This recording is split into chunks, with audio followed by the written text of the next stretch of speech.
some of the requirements that you'll face as you move forward from here. So first I want to talk about your constitutional rights. So all of you, under the United States Constitution and then here in Ohio, have certain rights. And I'm going to explain those to you. So you all have a right to know and understand these charges that are placed before you. And today you're looking at this indictment. You may have received it in the mail. You may have received it today. Have any of you in this courtroom not received your indictment? Anybody in this courtroom that we could make sure you get it? Okay, so you're looking at that piece of paper. You may be saying to yourself, what the heck's going on here? How did this happen? And you should understand that a grand jury has met, and at the time, only the prosecutor presented evidence about your case. Whatever the facts are, whatever the investigation was, whatever the detective, witnesses testified to, the grand jury decided that there was probable cause to charge you. So that's how you find yourself here with this indictment. So that indictment and what proceeds from here is a higher burden of proof on any of the charges that you're holding in your hand. So you have a right to know and understand those charges. You have a right to a speedy trial. You have a right to have the state of Ohio and the prosecutor who then lost that juvenile, maybe? Okay. The prosecutor has to prove your guilt beyond a reasonable doubt. It's the highest burden of proof in the United States. So they have the burden of proof. You have nothing that you have to prove. So the prosecutor is asked to put witnesses on to prove their case. What's unique in Ohio is you have a right to choose a jury of 12 to hear the disputed facts. You also have a right to choose the judge and have the judge make the decision as a bench trial. And that's not something given in many states here in the United States. So you proceed accordingly. The prosecutor puts on witnesses. You have a right to confront every witness. Confront, cross-examine through your lawyer, ask questions, challenge their testimony. When the state's done with their case, you have a constitutional right to call witnesses if you want. As I said earlier, you don't have to do anything, right? The burden is all on the state of Ohio. So the constitutional right to call a witness is issued by a subpoena. And that fancy term just means it's an order of the court. The judge ordered a witness to appear. You should know that if your witness does not appear, you can ask your judge to arrest that witness and compel them and force them to come in and testify. And then finally, you have, of course, your constitutional right to remain silent. Imagine no judge, no lawyer for the prosecutor, and no lawyer that represents you could ever force you or compel you to get up on the witness stand. And nobody can use it against you. Nobody can say, well, you didn't testify, so you must be guilty. Right? So that cannot be done. Those are your trial rights. They attach today when you enter your not guilty plea and we move forward with your case. So what happens when you come in the courtroom and your name is called? So those of you in this courtroom, for just a minute, listen up. When your name is called, you come to this podium, you bring everything with you because our deputies are going to process you. So yes, you still have to be processed today because it's your first step into our criminal justice system here in Cuyahoga County. So everything with you. If you're standing at this podium, when you're done, you're going left, right to the deputy sheriff. They're going to provide you a piece of paper that's going to tell you everything about what's next. Your judge, your lawyer, what's your next court date, what floor they're on, phone numbers for your lawyer. You'll get that piece of paper and they're going to have you have a seat in the back over here until they process you. They'll tell you when you're done. Okay, so that's the first thing. Those of you in the county jail, you'll come up to the chair, have a seat, we'll have a conversation. Public Defender Moore is going to have a chance to talk about your case, and then we'll move forward with the matters that I'm going to deal with. Okay, so that's the procedure. Hands out of pocket when you come up to the podium as well for the safety of the courtroom. Okay, now there's three things that are going to happen when you either come to your chair or you get a chance to be before me.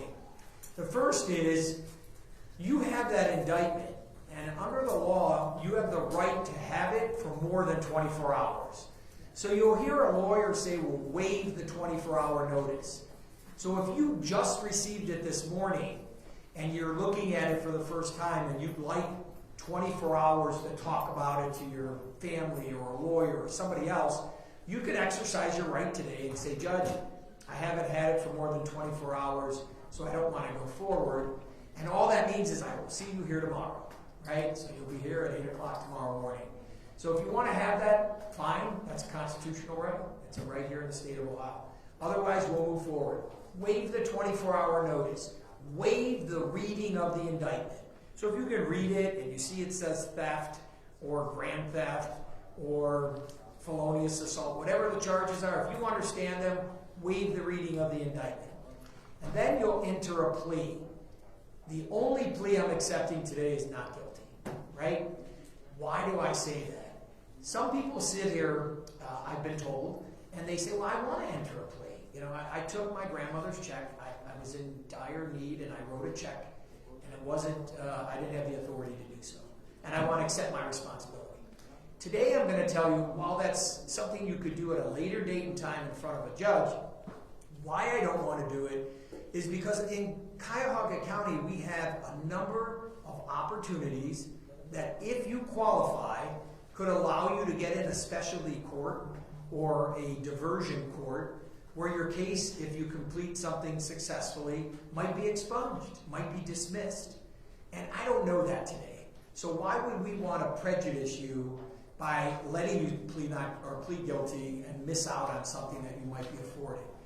We have 5 mental health court judges, 4 drug court judges, veterans treatment court judge, diversion court that the prosecutor offers, a diversion court that's part of the Ohio Revised Code. So not guilty is the only plea I'm going to accept today. And then I'm going to do the 3 things I spoke of. My bond commissioner gives me a recommendation for a bond. I'm either going to agree with it or have some further discussions about it, and then I'll set your bond. When we're done setting your bond, I'll assign a judge to you, and that's done randomly. This computer picks your judge. I don't pick it. So I'll look down, I'll tell you who your judge is and when your court date is. If your lawyer's here for you, your lawyer's obviously someone you retained or maybe appointed at the first appearance, they will remain with you. Otherwise, if you are unable to afford a lawyer, I'm going to appoint one to represent you. And there's 2 ways that's done, just so you know. If you look at your indictment, the last number in your indictment, 1, 3, 5, and 7. If your number is 1, 3, 5, or 7, you have the opportunity to be represented by our great public defender's office. 200 great lawyers, huge resources that they can provide you, great trial lawyers, and our public defender will be assigned to represent you. If that's true, we have public defender staff and counsel here. You're going to fill out a document sitting over here, provide it back to them, and then begin your relationship. I also have a list of qualified lawyers who give their time back to those who can't afford lawyers. They do get paid by the county, a lower dollar amount than they may have charged individually. And I'll assign a lawyer to represent you. You'll get a number on how to reach that person. I would tell you, when you leave here today or you're done with your hearing, make a phone call to your lawyer. That should be the first thing you should do. Make a phone call to your lawyer to start that relationship. Okay, lastly, 2 things. If you're new to the criminal justice system, standing here or sitting at the chair, I may ask that the deputy take a DNA sample. And that's by law. So under the law, DNA samples have to be taken for individuals who are first coming into the criminal justice system. Second, if you have a gun, or you have a permit to carry a gun, or you carry a gun, because of your charges, you may have what we call a disability. I can't determine that. I'm not going to give you that advice. But I'm just telling you, you should speak to your lawyer if you carry a gun, so you know if you're allowed to carry a gun or not while your case is pending. Okay, I believe that's all the information I'm going to share with you. My bond commissioner will read a case number, call your name. When your name's called, please step up to the podium. We'll call our first case. We'll start with the Zoom for juvenile detention, 683229, Arion Church. Can you hear me, Mr. Church? All right, Mr. Church, you heard what I had to say this morning. I have our public defender, Mr. Moore, present. He's going to speak on your behalf at this time.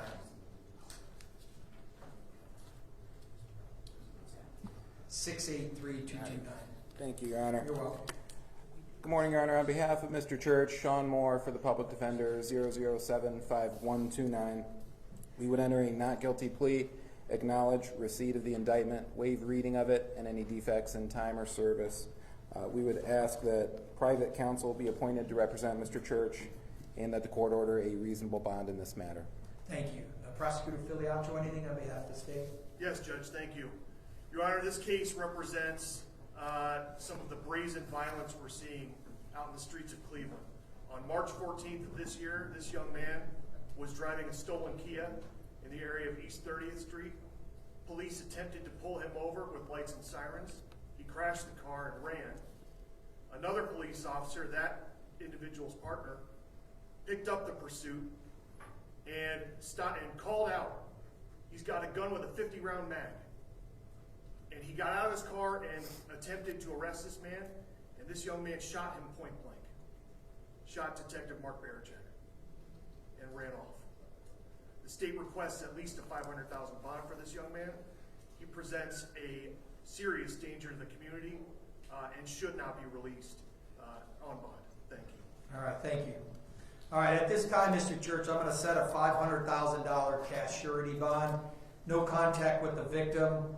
I am going to ask that a DNA sample be taken from you as well. At this time, I'm going to appoint Attorney Scott Ramsey to represent you, sir. Mr. Ramsey will be notified today, and he'll have an opportunity to meet with you as well. The judge on the case will be Judge Holly Gallagher. She'll be assigned your judge, and she sets hearings from her courtroom and her bailiff. So Mr. Ramsey's going to get notice, Mr. Church, and then he'll have an opportunity to meet with you. Any questions, sir? No, okay, thank you. All right, we'll adjourn. Test. Yes. Ms. Johnson here, she's by all means necessary.